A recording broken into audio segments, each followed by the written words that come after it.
Well, good morning to y'all. But I didn't check. Sure. Because I don't know if I did it right. I don't know, because I took some, like, get the more.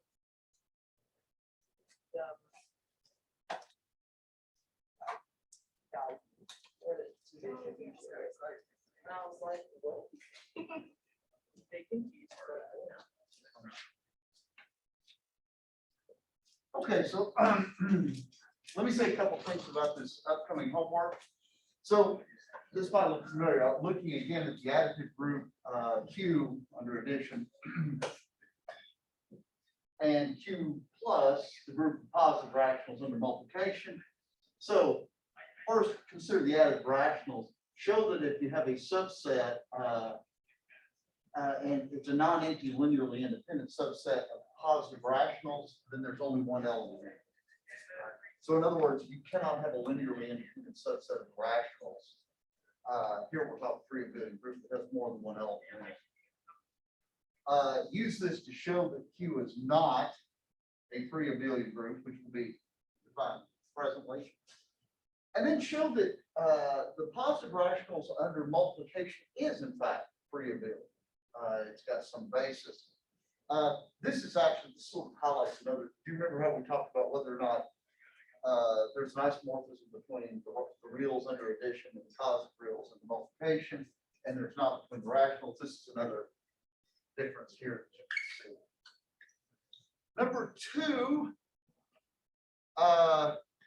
consider the multiplicative group G generated by these matrices. So it's this diagonal matrix with 2 and a 1 in it, and then this upper triangular matrix.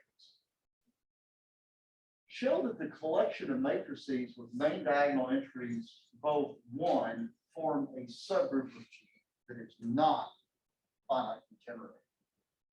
Now notice this group itself, G, that's generated by these two matrices, is finitely generated by definition, right? It's got two generators, right? However, apparently, if this problem is right, which I hope it is, it has a subgroup that is not finitely generated. Number three, let G be a finitely generated abelian group with the property that every non-zero element has infinite order. Show that G is free abelian, and in number B, show that we really need the hypothesis finitely generated. So there are groups, abelian groups where every element has infinite order, but it's not free abelian. And finally, I think I've actually told you the answer to this, probably in passing, but I want to do it because it's an important sort of contrast here. We pointed out in class that direct product, direct sum, those notions are the same if you have a finite set. Give me an example. Show in general it's not true, and by this in general mean all you got to do is give me one counterexample and show the counterexample. Okay, any questions on that? Yes, sir.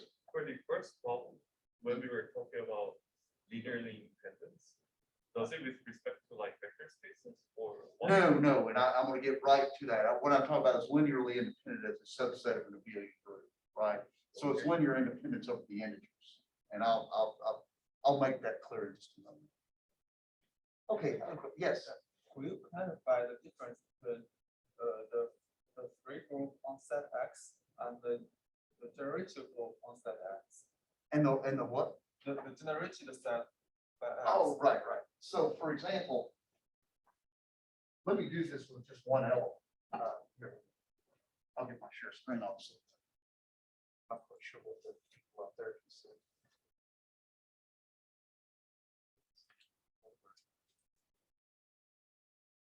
Okay, so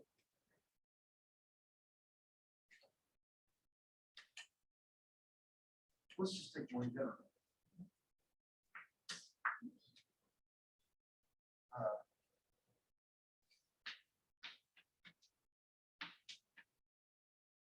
Then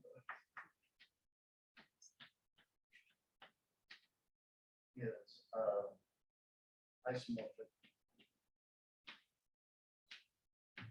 right? Because free here, there are no relations at all, so. The free group on X.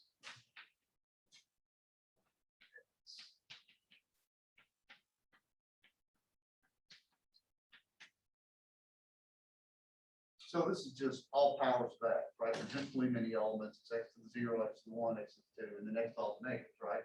It's free. On the other hand,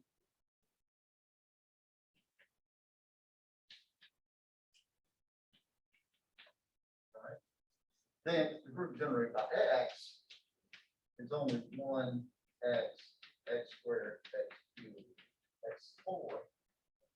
Because now I've got the relation X to the 5th is the identity, right? Both of these groups are generated by a single element. This is free because it's got no relation, right? It just X runs wild, right? This one does have a relationship. X5 is 1, and this makes, even though this is only generated by one element, it's a much smaller group because it's got a relation. So, for example, in free group on 2 elements, then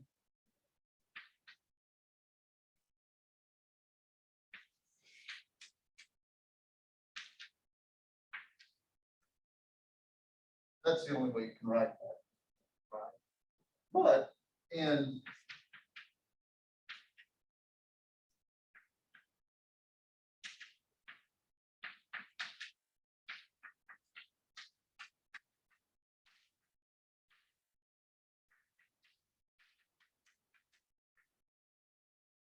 the free group on 2 elements, that's the only way to write that. That's a particular element. In the dihedral group here,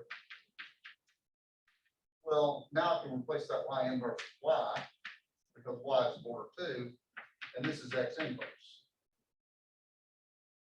This element here is the only way to write it up in the free group, whereas here I've got 3 ways to write it because there's certain relations relating to variables.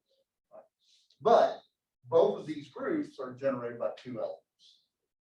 Is that clear enough? Yeah, so we could say the generative set is actually a free on X.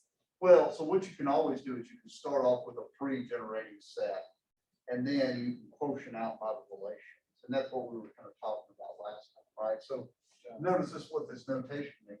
You might think of it this way. First, X and Y is free. They can do anything you want. But now I want to give you some rules. Okay, every time I see n x's together, that's the identity. And if I see 2 y's back to back, that's the identity. And by the way, if I see a y and an x and a y, that's the same thing as x inverse, right? Notice this relation, by the way, it's the same thing as yx equals x inverse y. And that actually tells you that this one is finite, because what these relations mean is you can never have too many x's or y's together because you can collapse them down. And if you ever see a yx in this order, you can always turn it around, which means you can always get the x's and y's together and get down to a reduced form. And in fact, there's only 2 n possibilities. Okay, other questions? Yes. So, just on this note, like, would every, like, I don't know how to phrase this. So, the order of the free group on one element is infinite. Is it Correct. to Z? So, is every free group, like, no matter how many elements you have, is it going to be infinite? Well, if you have the free group on the empty set, that would be the identity, right? But that's kind of a silly degenerate thing. If you have a free group on one element, it's isomorphic, and that's it. That's the only abelian case. If you have a free group on 2 elements, then that's infinite and non-abelian, right? Because x, y, and yx, you can't reconcile those because there's no relations, right? And I'll tell you something even weirder to think about. Is it clear to you that the free group on 2 elements is contained in the free group on 3 elements? Right? Certainly there's a 1-to-1. There's also a 1-to-1 map in the other direction, which is kind of weird. So, in fact, the free group on 2 elements contains the free group on any collection of elements, which is bananas, right? But that's what happens when you have non-abelian stuff. Okay. So what we're gonna talk about, this terminology's always bothered me a little bit, but I'll get over it.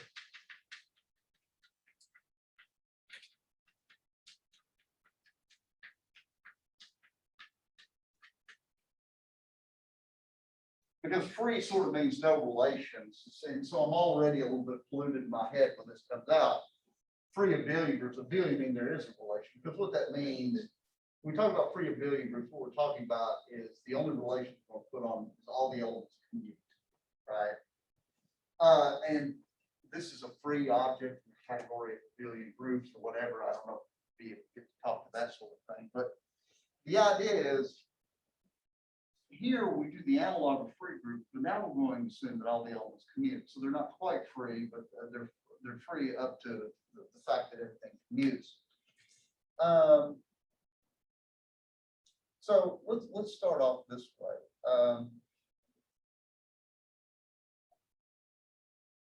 Yeah. Really. And X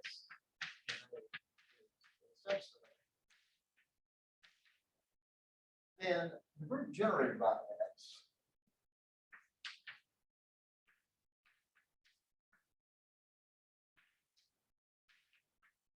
I can generate this little subgroup generated by X. And what this is this is the collection of all sums like that. These are sort of generators, but let's see, what do I need? Ni. What Ni is. So here, because the groups are abelian, I'm using additive notation, and these Ni's are the analogs of powers. You're just adding it to itself so many times. So if cardinality of X is 1, then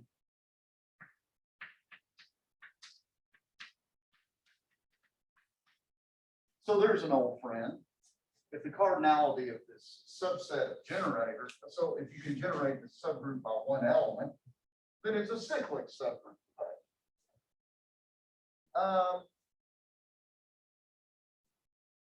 Now, let me get to the definition here.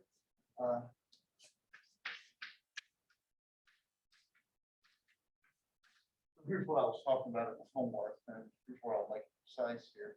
We say, let's say A is an abelian group.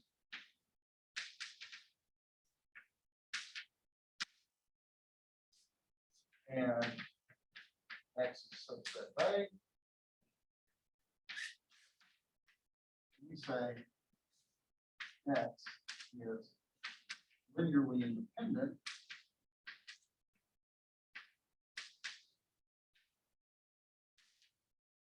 if the relation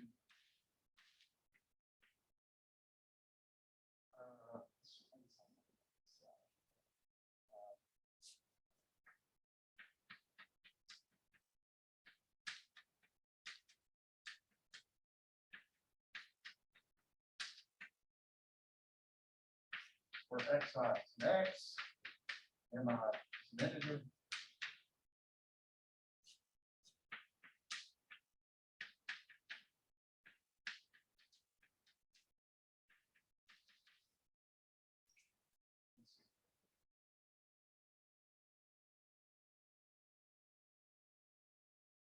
Okay, so I think this is very analogous to the notion of linear independence that you're used to. The big difference here is this is just an abelian group, and your coefficients are actually coming not from a field like you're used to in linear algebra, but out of C. But it's the same sort of example here. So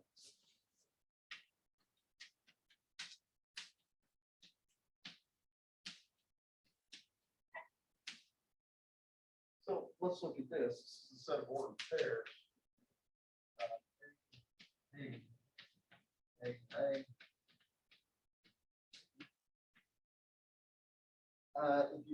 subset, if you let X equal 0, 1, and 1, negative 1, this is linearly independent.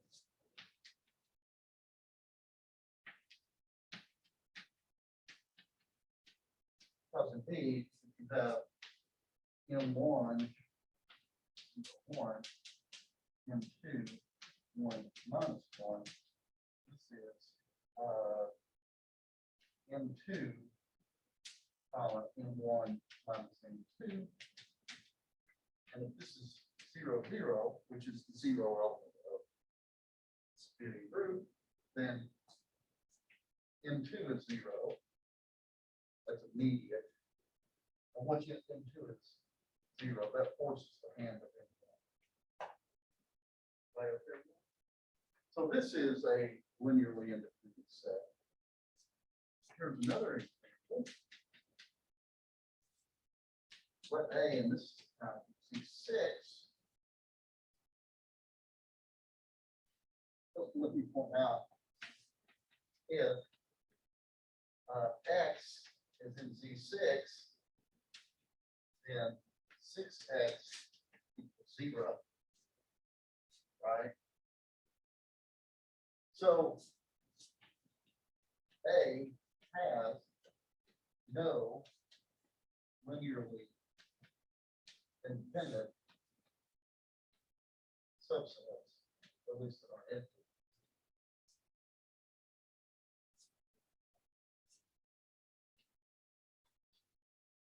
Everybody okay with that? So far. So this is linear independence is what you kind of expect. And actually, those of you that will go on to 8520, and I'm sure you all sound to do it, it's going to be fun to see. You got to have it for a whole year, right? We'll talk about this actually some more when we talk about modules, because what this means, this is linear modules are sort of the analog of vector spaces in the more general setting. In general, they generalize vector spaces and they generalize abelian groups. But anyway, for right now, that's what's important is that we have this notion of linearly independent. Now, when you were in linear algebra, what else did you have? You had this notion of spanning sets, right? And the big notion in linear, one of the big notions in linear algebra was a so-called basis, right? So you had this vector spaces are very large, but you had these convenient small sets called bases that were linearly independent, and every vector could be written as a linear combination. So in a certain sense, you've got some control here because you've got these nice bases. And like people in analysis, they like to look for very nice bases, right? Things that are orthogonal or something like that, very nice, orthonormal. So definition 362.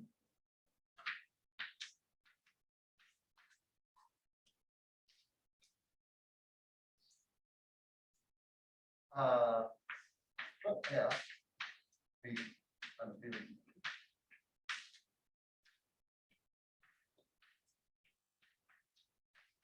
A basis. Important caveat. If it exists, is a linearly independent subset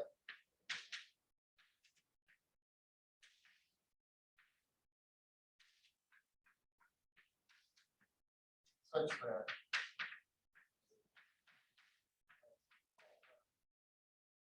so this is, I hope, what you're familiar with from linear algebra. Linearly independent, that's one thing we need for a basis, and this just means it spans, right? Everything in it can be written as a linear combination of crap in the basis. And I do say if it exists, because let's look back at this example here.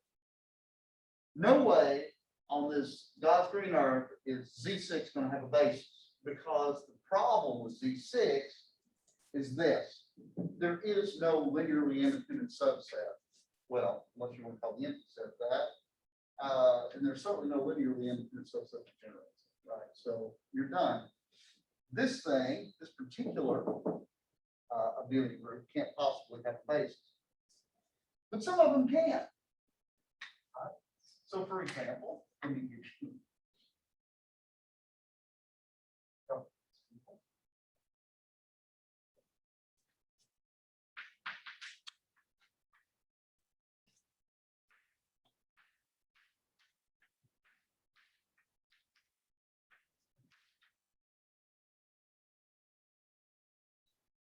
See, it has basis one.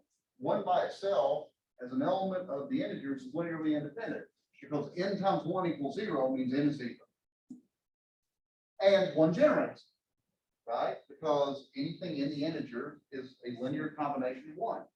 It's an integer times 1.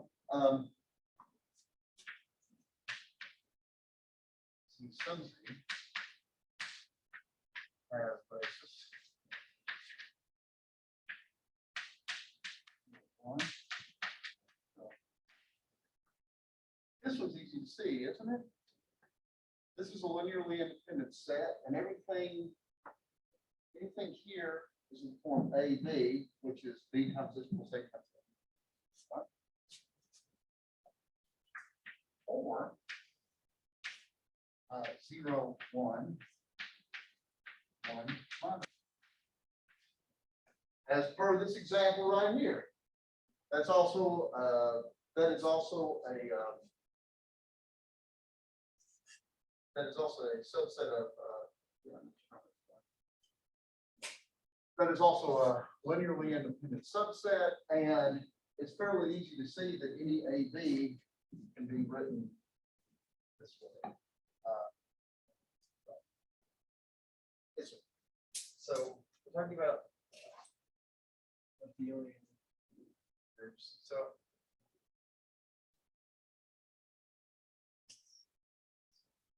I guess the analogy with my question is the analogy with vector spaces kind of stops with the scalars because it doesn't seem like we're necessarily going to have elements of a field. No, you have the elements of the integers, right? So Right, that's- instead of a whole field, you've got the integers. Right. You can't, yeah, and actually, I'm going to point out something. It's good to bring that up. Let me do one more example.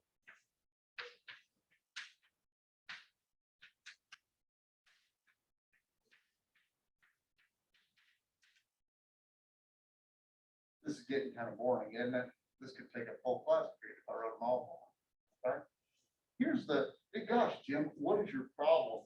Why don't you do a different example? And here's the deal. It is going to turn out that basically every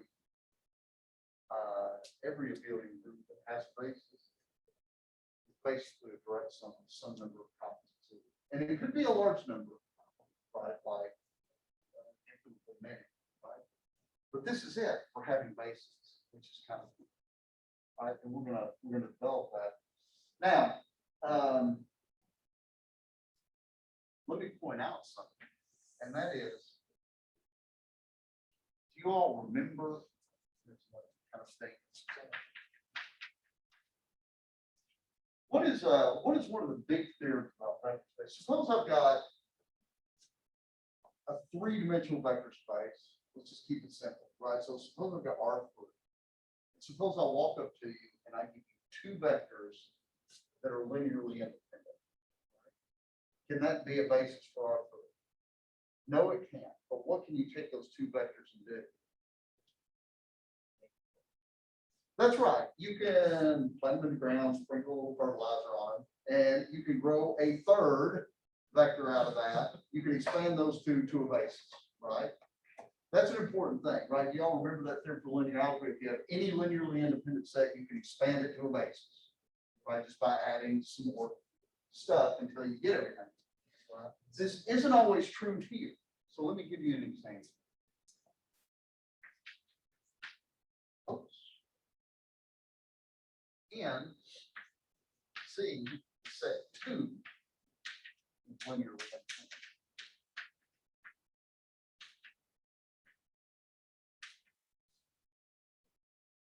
Right? Because, for example, 2 times n equals 0 implies So no problem there.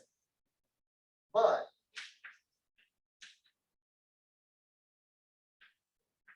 cannot span set two to a larger basis. Because, oh, let me point out that of course two itself is not a basis, right? Because no way are you getting one out of this. You can't multiply two by something and get one. So this is linearly independent, but it doesn't span. If you add something else, this is no longer linearly independent because 2 times n plus -2 times n is equal to 0. This says not linearly independent. And the reason you lose it is because our coefficients are taken from integers and not a feeble, right? That's essentially it. So that points right to the thing that you were talking about. So that's one of the things that we're going to sort of lose for these abelian groups that have basics. You can't necessarily take any old linearly independent set and expand it to a basis. So let me give you a big theorem. Now that we know what this all is.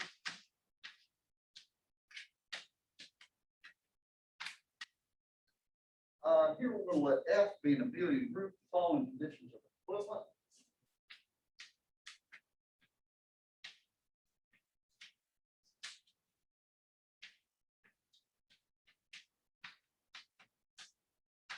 Following are equivalent. Number one, F has a non-empty basis.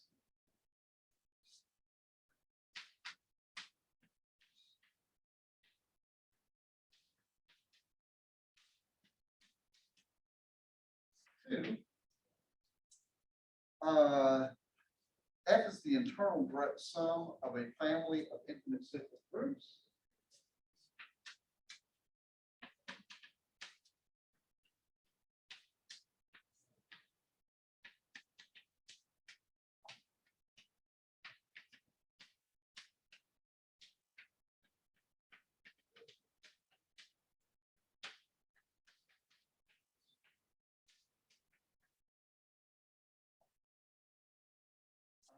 Three,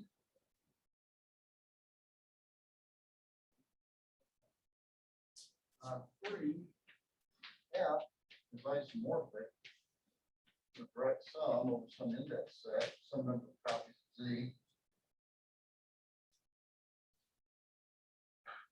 And four, probably knew I couldn't resist this.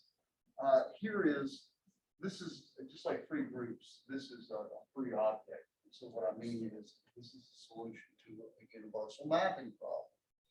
There is a non-empty set and a function iota from X to F.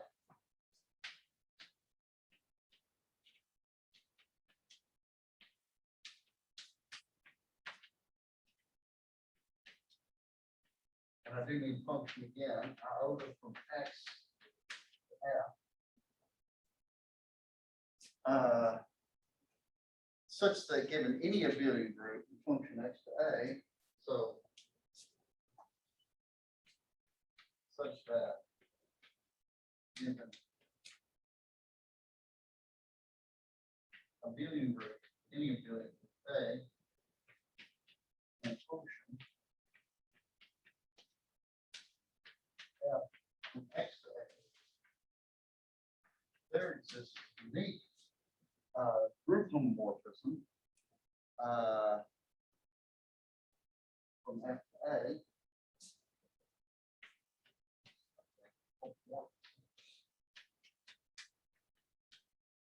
F bar from F to A, such that we do F bar iota equals the original function.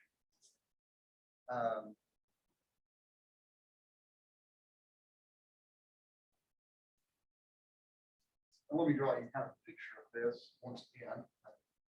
I'm kind of a fan of this. So here's your setup here.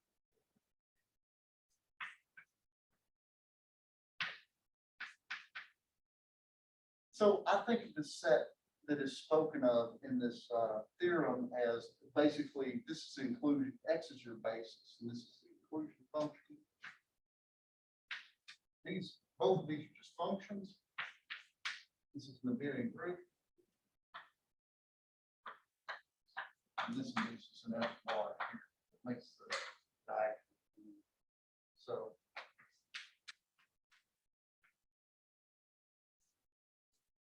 Okay. Oh,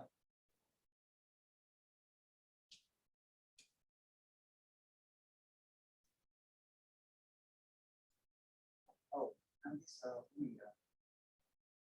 me throw this out. We'll get it kind of going over the proof.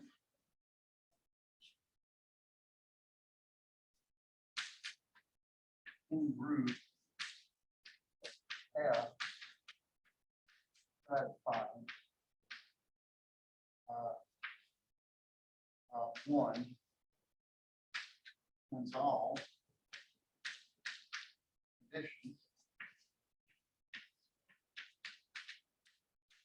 of theorem 363 is called a free abelian.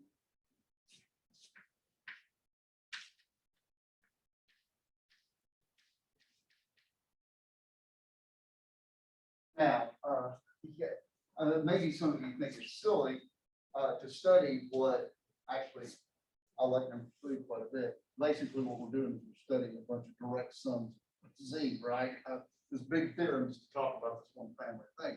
However, it's very important because, as you may guess, given kind of the theme of what's happened, it turns out that if you have any abelian, I don't care who it is, any abelian group is the homomorphic image of one of these things, right? So, for example, so think about this. This is kind of wacky to think about it.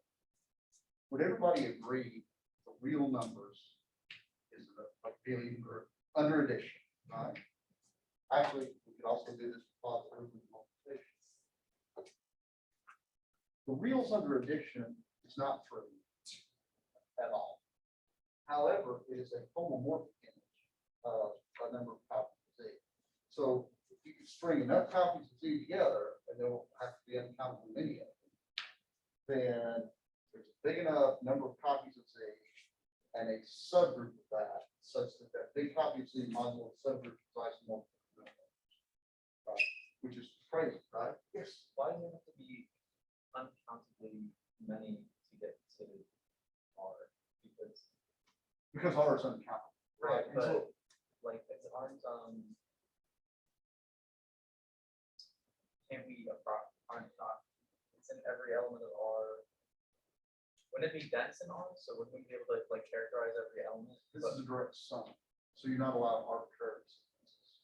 Right. Oh, So if you have a countable, for example, a countable number of copies, it's still uncountable. Sure.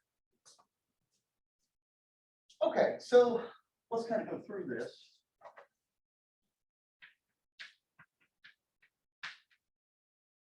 So we've got a non-empty basis. We need to show that it's an internal direct sum of family cyclic groups. So let us attempt to find these cyclic groups.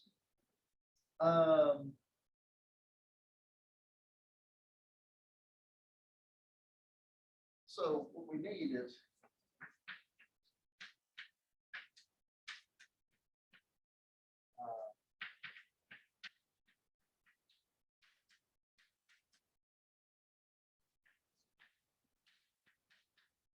so I'm going to try to be suggestive here in the notation.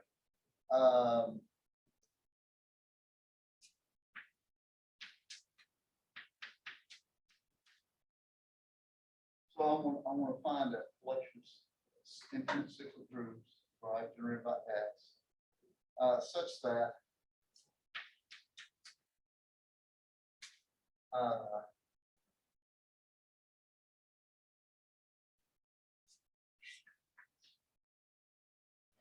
generated by union.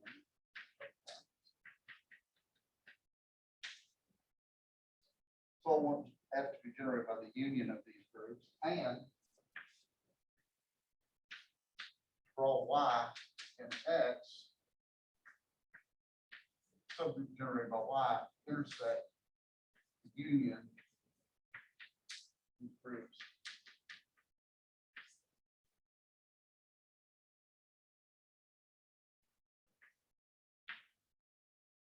Equal to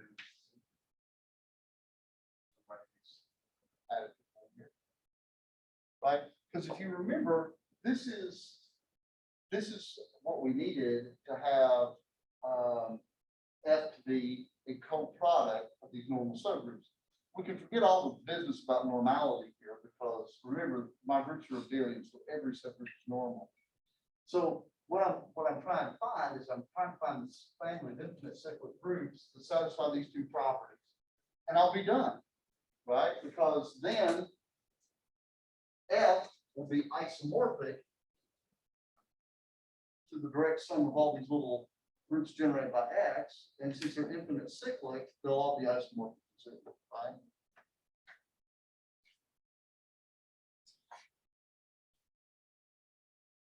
And of course, what I'm allowed to use here is that F has a non-empty basis, right? And in fact, that's exactly what I'm going to do. These infinite cyclic groups are all going to be generated by a model basis. So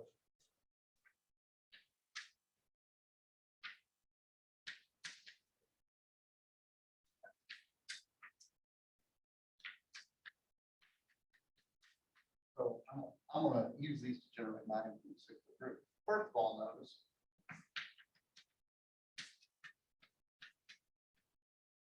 for all x and x, x is infinite cyclic.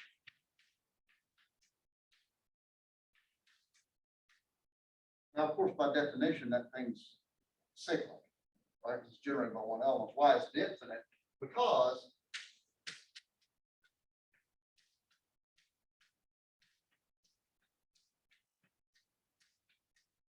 and the reason that this holds is because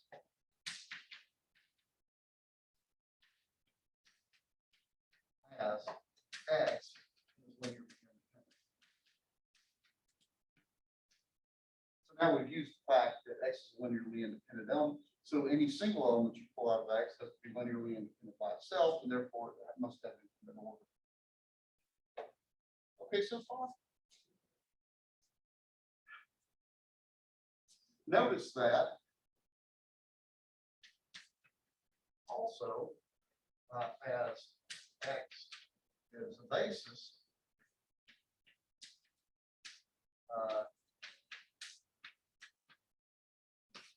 so F is generated by the union. So I've got that, and I've got infinite cyclic, and I've got that. So now I guess all I need is this last condition here about the intersection. I'll try to fit it in here. Suppose last condition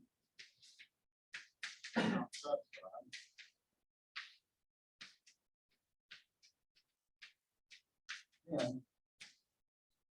there is this y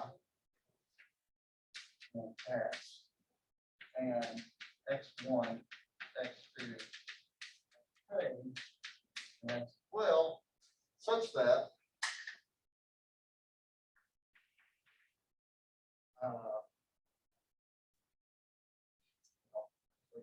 let me say and m, m1, m2. Okay. Such that my is equal to m1 x1 plus m2 x2 plus mk.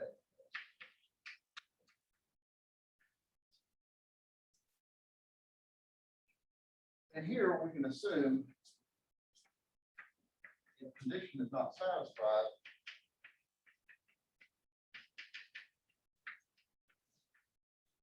and M. No. Right, because then it's zero. Then zero. Well, what does this mean? This implies zero equals minus my plus my x1 plus mk xk. Somebody tell me what the contradiction is here? That is correct. And what this depends on the fact that x is linearly independent. But y x1 k is linearly independent. Because any subset of a linearly independent set is linearly independent. Therefore, zero and okay. But now that in the zero, we have this our contradiction.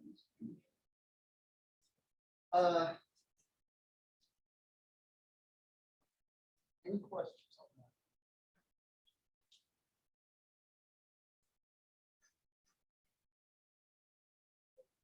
Okay.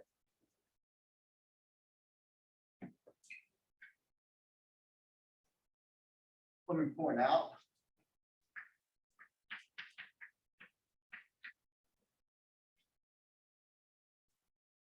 Two implies three. And I only need to make one statement here.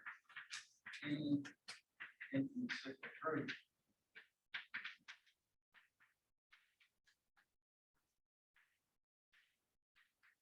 is isomorphic. So when I know it's the internal Brexton family of infinite cyclic groups, then I know it's isomorphic to the Z.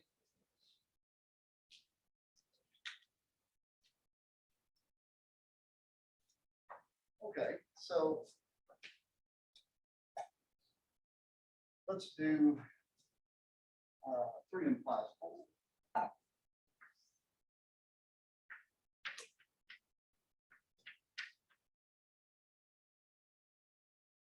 For this one, I'm going to write F as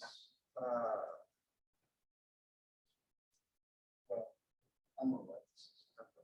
See, I'm going to actually this is a notation. So for this one, we'll write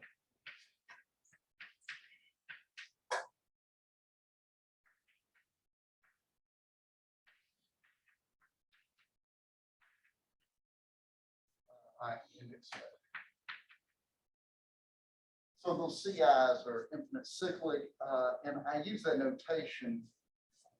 Of course, each CI is isomorphic to Z, because these are my infinite cyclic components, and I use the CI so I can distinguish the generators, because I'm going to need to use that for my set.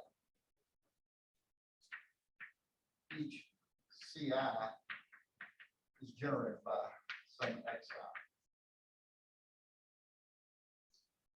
And this helps me keep them separate here. So let X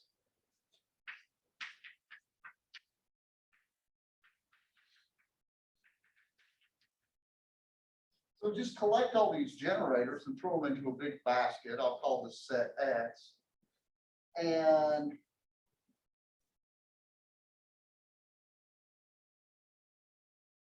let iota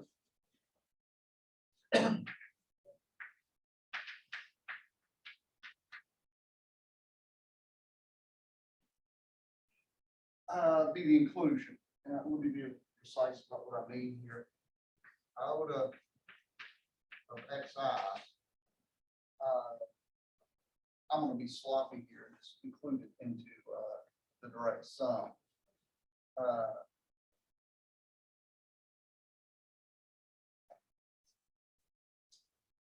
So actually what I'm doing here is I'm replacing F by this thing here, and I'm doing it sloppy, but I'm gonna send this to a sequence, or I should say a net CI, where CI is is equal to, it's equal to, xi.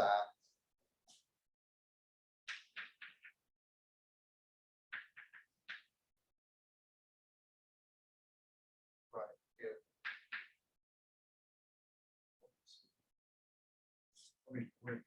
Let's say Zj, J entry of this, is equal to, so xi goes to a sequence of Zj. So my input is xi, a single element, output is some net, some generalized sequence. And my Zj is going to be xi, j pi, and 0 if j is not i. So this is the standard inclusion into a direct sum that we're kind of used to doing. And what do we have here?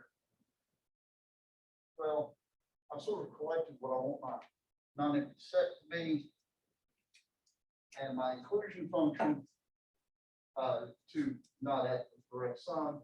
And suppose I have this f from x to a.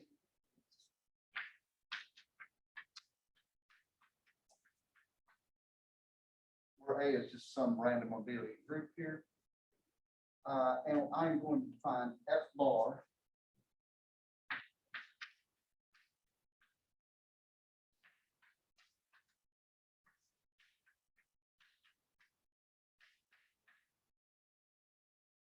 let's see, so f bar, the sequence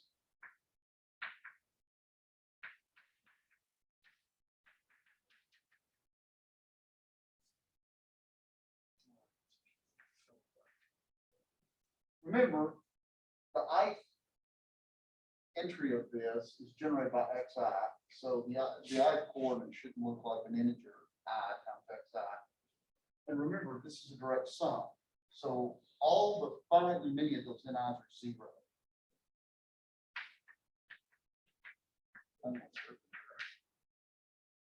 And I'm going to let this be the sum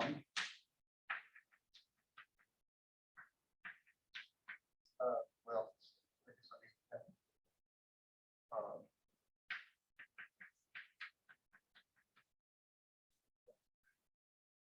okay.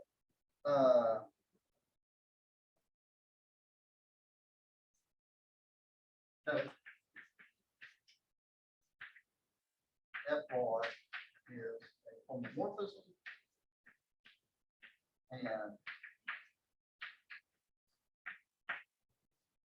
just chase the diagram. When you include this, when you do the inclusion function of xi, this is just has xi only in that coordinate, and this thing just goes to f of xi. So this does exactly what you want. And I'm gonna leave uniqueness as an exercise for this one, and it's done up in notes.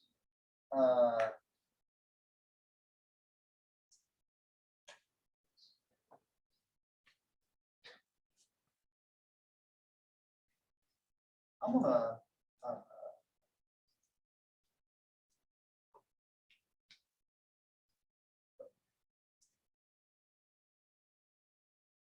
so for the last one,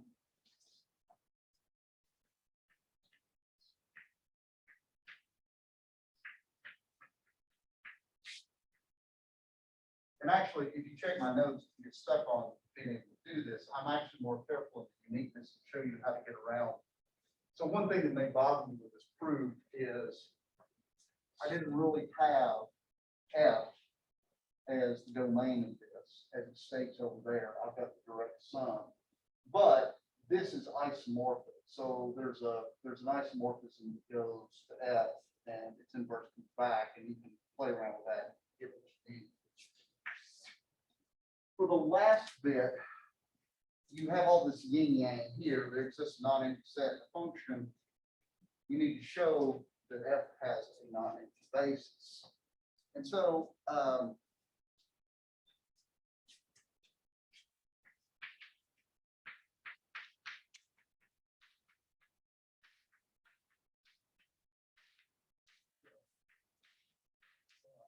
yes.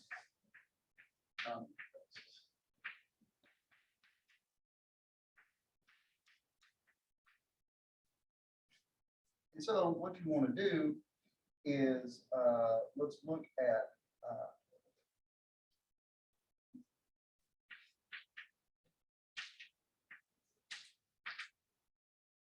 consider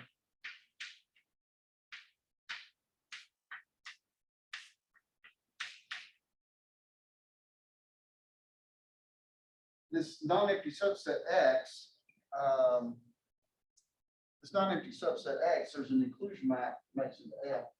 So think about this for next time. This would be a good candidate for basis. Just look at the image of the set X of an F and see if you can make that fly. So we'll talk about finishing this up next time. Any questions? Let me give a plug for the math club today. We've got a new faculty member just here this year. Well, actually, she's not here because she's not teaching this semester, getting the research started off. She's kind enough to give us a math club talk today that might be valuable to some of you, especially beginning graduate students, either from a mentoring point of view or I'm going to do this myself point of view.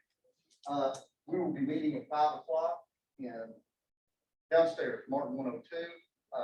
We didn't have pizza this week because it's too much work for the university to get their act together.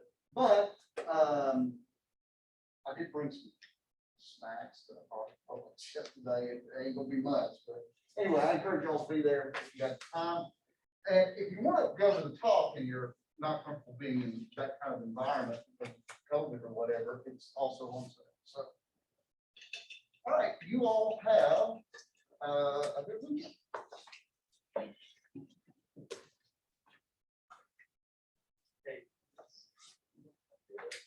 Did y'all have any questions out there? Oh, and Colin, thanks for helping out again. See y'all. Bye. Thank you.